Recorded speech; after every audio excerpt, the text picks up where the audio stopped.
Dan kami semua ini, kepunyaan anak kami dari berbagai dapil ditanya. Kami ini dipaksa. Berarti ada orang yang memaksa. Siapa yang memaksa? Tentu orang yang punya otoritas.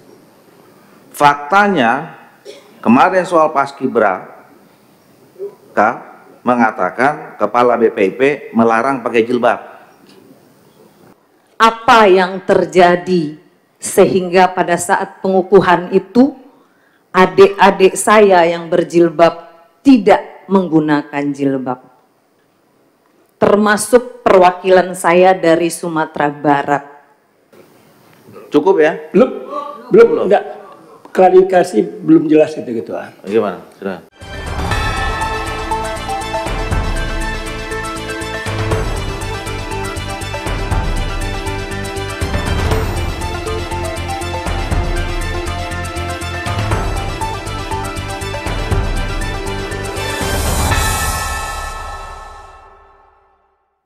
BPIP, Pak Prof beserta jajaran, alhamdulillah akhirnya datang juga.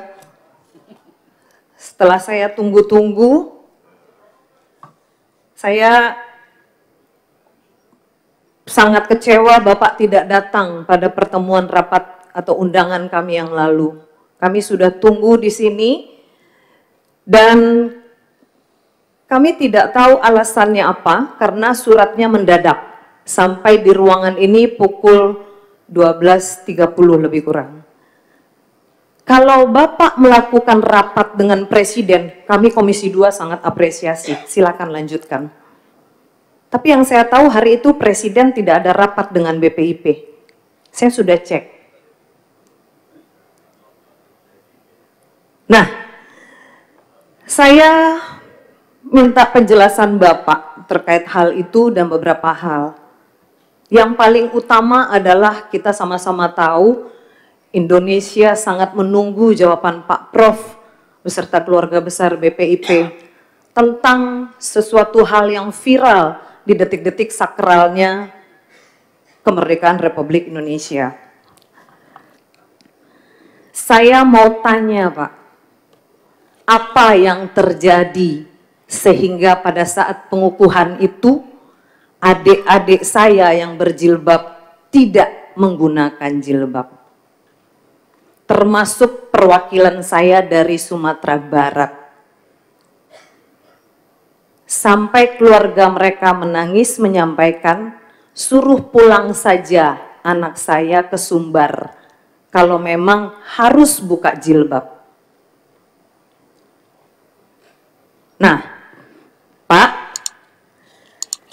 kita mau mendengarkan penjelasan dari Bapak terkait hal itu. Dan saya, sepengetahuan saya Pak, ada edaran Deputi Pendidikan dan Pelatihan. Saya mau tahu juga, apakah benar ini tanggalnya 1 Juli 2024 atau ada tanggal lain. Sementara kalau berdasarkan peraturan BPIP, halaman 87 itu pakai ciput atau boleh ditutup rambutnya. Sekarang ada edaran itu, saya mau tanya nanti Pak, yang ada tanggal 1 Juli 2024. Apakah ini tidak bertentangan dengan peraturan BPIP? Dan kalau memang akan ada aturan tidak menggunakan ciput atau harus buka jilbab, harusnya BPIP memberitahu jauh hari. Kalau perlu sebelum mereka melakukan seleksi. Jadi mungkin anak-anak atau adik-adik saya itu yang berjilbab bisa jadi mungkin tidak akan ikut, Pak. Asal diberitahukan dari jauh. Tapi ini kan sangat miris. Kita sangat menunggu kesakralan 17 Agustus, tetapi ada yang satu hal yang sangat fenomenal terjadi dari IKN itu. Nah, pertama saya tujukan untuk Ketua BPIP, Pak Profesor. Pertanyaan saya sedikit saja Pak. Pertama, Bapak agamanya apa ya Pak? Yang kedua, terhadap pernyataan-pernyataan Bapak yang awal dulu bahwa musuh Pancasila adalah agama, lalu jilbab, dan lain-lain. Hari ini, jadi tolong dijelaskan tidak kehadiran kemarin, lalu tadi yang 2-3 pertanyaan, Pak. Kami silakan Pak. Pak Kepala menjelaskan tadi pertanyaan masukan dari Bapak-Bapak dan Ibu Komisi 2. Silakan Pak. Ya, terkait dengan peraturan, sebenarnya kami kemarin melampirkan agak mohon izin Pak ya, Pak ini. Nah, di sini sebagian bisa saya bacakan terkait dengan pertanyaan Ibu dan Pak juga. Yang tadi, misalnya Deputi Bidang Pendidikan dan Pelatihan menerbitkan surat edaran nomor 1 tahun 2024, ini bulan Januari ya, yang menjadi pedoman dalam proses pembentukan Paskibraka, khususnya pada tahap rekrutmen dan seleksi calon Paskibraka pada tingkat kabupaten, kota, dan provinsi. Ya. Saya mohon izin karena BPIP setahu saya memang nggak pernah melarang dan tidak pernah memaksakan pelepasan itu. Itu terkait dengan isu pemaksaan pelepasan. Jadi di dalam peraturan itu termasuk di dalam gambar-gambarnya tidak ada larangan untuk melepaskan jilbab ya. Ada ke bawah sudah ya, saya kira untuk sementara begitu. Jadi sekali lagi kami maaf kalau terkait dengan agama, mohon maaf ya, agama saya Islam ya. Saya tegaskan betul, saya sejak umur 12 tahun dikirim ke pesantren. Saya sudah juara pidato sepesantren ketika usia 16 tahun. Saya lompat kelas dan saya juara sanawiyah, juara umum di pesantren, dan saya juara pidato sepesantren. Dan saya juga juara mengimami sholat istisqa ketika saya berusia 16 tahun. Dan saya mungkin, hanya satu-satunya mungkin tapi ini ya, orang pesantren yang bisa dapat tafsir Al-Quran nilainya 10 atau 100 di ijazah, dan tarikh atau sejarah 100. Itu ketika saya melanjutkan di pesantren Al-Munawir Kerabat Yogyakarta. Ya, kemudian saya kuliah di IAIN, Fakultas Syariah, jurusan Agama, dan saya merangkap di Fakultas Filsafat UGM. Mungkin saya tegaskan sekali lagi, saya mungkin baru satu-satunya dosen PTKIN, Perguruan Tinggi Keagamaan Islam Negeri, yang bisa masuk Fakultas Hukum Harvard Law School, the best law school on earth. Prof, sebentar saya potong. Ya. Begini, saudara bisa mengatakan saudara pintar, 12 tahun jadi ini, sekolah ini segala macam, itu urusan Prof sendiri. Ya. Tapi dengan kepintaran Prof, ya, menganggap semua Republik ini sama pintarnya dengan Prof. Apa yang Prof pikirkan, apa yang saudara pikirkan, itu orang akan paham. Faktanya waktu itu, ya, masyarakat menilai, Kepala BPP mengatakan, ya, agama adalah musuh Pancasila. Faktanya kemarin soal Paskibraka mengatakan Kepala BPIP melarang pakai jilbab. Nah, jadi menurut saya ya, waktu itu juga sudah kita lakukan. Kami mengundang saudara-saudara ke forum yang terhormat ini untuk dimintai penjelasan. Ya. Ya.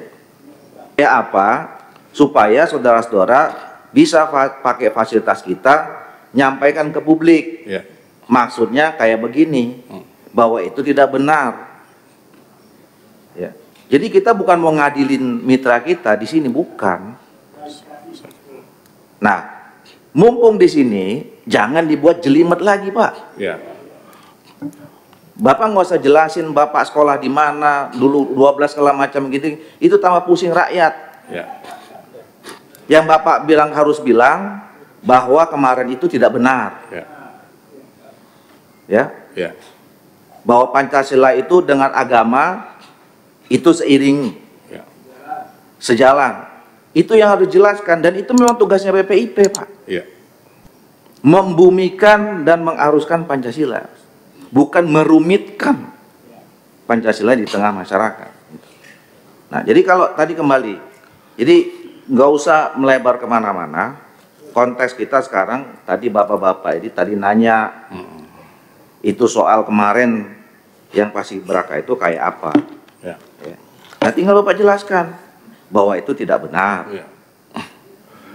atau benar tapi hilaf, misalnya, atau benar tidak benar tapi implementasinya salah. Udah cukup, selesai.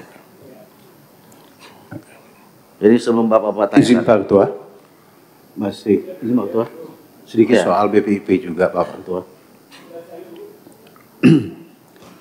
Kita sudah tahu, sudah baca background di YouTube, di mana-mana itu ada background Bapak dengan pendidikan dan mantan ini segala macamnya.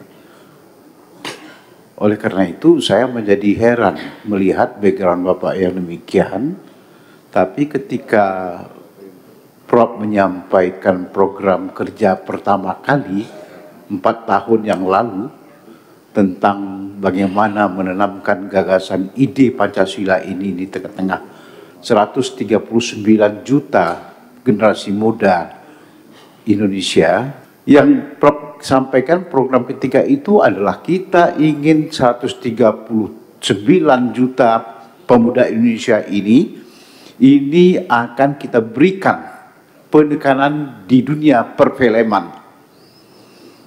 Oke, bagus. Dalam hati saya ketika itu saya suruh itu. Yang kedua, kita akan berikan pembelajaran tentang musik. Dan yang ketiga, Prof menyampaikan kita akan giatkan untuk mereka ini kegiatan olahraga bagi kepemudaan kita yang 139 juta itu. Program ini memang bagus, tapi kedekatannya dengan Prof sebagai seorang kepala badan pembinaan ideologi Pancasila, dan Pancasila itu sila pertamanya adalah ketuhanan yang Maha Esa, seperti yang tadi itu film, musik, olahraga nggak kuat kedekatannya sehingga keluar dari mulut saya ketika itu. Ini bagaimana program kita? Kok tidak ada bicara soal akhlakul karimah untuk pembinaan generasi muda yang kedepannya adalah menjadi generasi penerus bangsa? Itu bahasa saya yang keluar. Saya pertanyakan ketika itu. Jadi itu tadi, karena akibat saudara mengatakan dari kecil begini-gini, ya orang jadi heran juga jadinya, kan kayak Pak Samsuri Rijal jadi heran. Makanya itu jadi nggak perlu sebetulnya.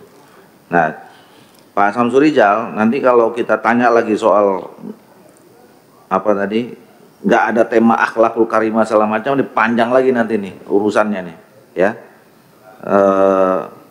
Nanti Pak Kepala ini berfilsafat, berteori lagi, nanti buku mungkin butuh 1-2 SKS itu, ya cerita tuh. Jadi menurut saya kembali saja fokus, ya. Pertanyaan tadi kan simpel, kenapa Bapak waktu itu nggak datang? Kedua, klarifikasi soal apakah itu kebijakan, apakah statement atau keputusan soal Paskibraka tadi. Udah selesai, itu aja.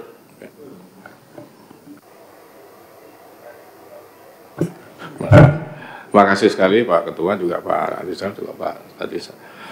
Jadi begini, kalau soal Paskibraka itu tidak benar, ya. Jadi tidak benar karena saya juga tidak pernah melakukan pemaksaan secara pribadi. Itu sudah mekanisme yang panjang dan sebagainya. Cuma ada barangkali pengamat yang kemudian melihat itu, kemudian memviralkan. Jadi kami dari PPP tidak ada. Dan seperti yang saya sampaikan di dalam laporan ini secara panjang, secara normatifnya kami begitu. Nah, kemudian yang kedua, pertanyaan itu saya mohon maaf dengan segala hormat. Ya, jadi saya mohon maaf dengan segala hormat. Jadi saya terus terang waktu itu juga belum siap karena 1-2 hal. Jadi ini tidak terlalu relevan, tapi saya sudah malu ingin mengatakan waktu kami di IKN itu kan terserang diare, dan termasuk saya sendiri. Nah, jadi saya dalam posisi kalau bahasa anunya itu masih agak kurang fit, tapi saya nggak enak mau mengatakan itu. Nah, jadi akhirnya saya mengambil sikap mendadak dan saya mohon maaf gitu. Jadi itulah kira-kira yang bisa saya sampaikan. Jadi saya malu sebenarnya kalau menyampaikan hanya saya sakit yang sepele seperti itu. Oke. Cukup ya? Belum. Enggak. Klarifikasi belum jelas itu Ketua. Gimana? Sudah. Kalau soal ketidakdatangan kan sudah dijawab. Tapi yang dikatakan bahwa kebijakan itu tidak benar, tidak mungkin lah Ketua. Realitasnya kan begitu. Setelah terjadi protes yang luar biasa dari berbagai elemen, baru terkesan BPIP mengalah. Jadi kami curiga kalau dikatakan tadi bahwa itu bukanlah kebijakan BPIP. Maaf, soal kasih belaka ini kan otoritasnya BPIP. Selama ini enggak. Jadi ini tolong yang jujur. Kepala BPIP dalam memberikan jawaban. Masyarakat ini nggak bodoh, Prof. Masyarakat ini nggak bodoh. Dan kami semua ini kan punya anak-anak kami dari berbagai dapil ditanya. Kami ini dipaksa. Berarti ada orang yang memaksa. Siapa yang memaksa? Tentu orang yang punya otoritas. Enggak, saya kira kita juga tidak perlu memperpanjang, ya. Apa yang disampaikan Pak Gaus itu mewakili, ya, mewakili mungkin sebagian masyarakat Indonesia atau setidaknya adik-adik kita yang kemarin ikut di Paskibraka, yang nggak boleh diabaikan. Ya, apa yang disampaikan Pak Gaus itu nggak boleh diabaikan. Ya. Interupsi pimpinan. Oh ya, silakan. Kalau interupsi kita nggak bisa nih, silakan. Saya sepakat pimpinan, walaupun sekarang 17.25. Sepakat, kita tidak meminta pertanyaan dijawab, tapi harus bisa dijawab tertulis. Karena saya sampai detik ini masih ditanya prosedur itu. Se-Indonesia melihat gambar mereka tidak menggunakan ciput bagi yang berjilbab pada saat pengukuhan, terpampang nyata. Tadi Bapak menyampaikan tidak ada pelepasan. Oke, tolong dijawab tertulis. Kalau memang tidak ada pelepasan, tetapi tidak bisa didustai, seperti yang tadi Ketua sudah sampaikan. Kami minta jawablah tertulis. Saya sangat banyak tadi bertanya, termasuk juga tanda tanya juga, mungkin nanti bisa menjadi satu pertanyaan tambahan. Tolong jelaskan Pak, bagaimana penetapan pembawa bendera merah putih itu, penetapan pembawa baki. Kenapa tiba-tiba injury time itu berubah dari yang provinsi sebelumnya waktu latihan mungkin adalah Sumatera Barat, injury time berubah. Saya pengen tahu, mungkin ada penjelasannya, silakan. Ibu mungkin bisa geleng-geleng, tapi kami ditanya Bu, Komisi 2 nih mitranya BPIP. Kalau sekarang Ibu geleng-geleng bisa. Saya nggak bisa jawab dengan geleng-geleng ke masyarakat. Tolong aja jawab, bagaimana prosedurnya kita menetapkan pembawa baki itu. Apakah memang harus injury time pada saat sudah mau bertugas? Nah itu mungkin pimpinan, saya tetap minta semua pertanyaan ini dijawab secara tertulis. Mana yang bisa dijawab sekarang secara langsung silakan, dan mana yang tertulis silakan.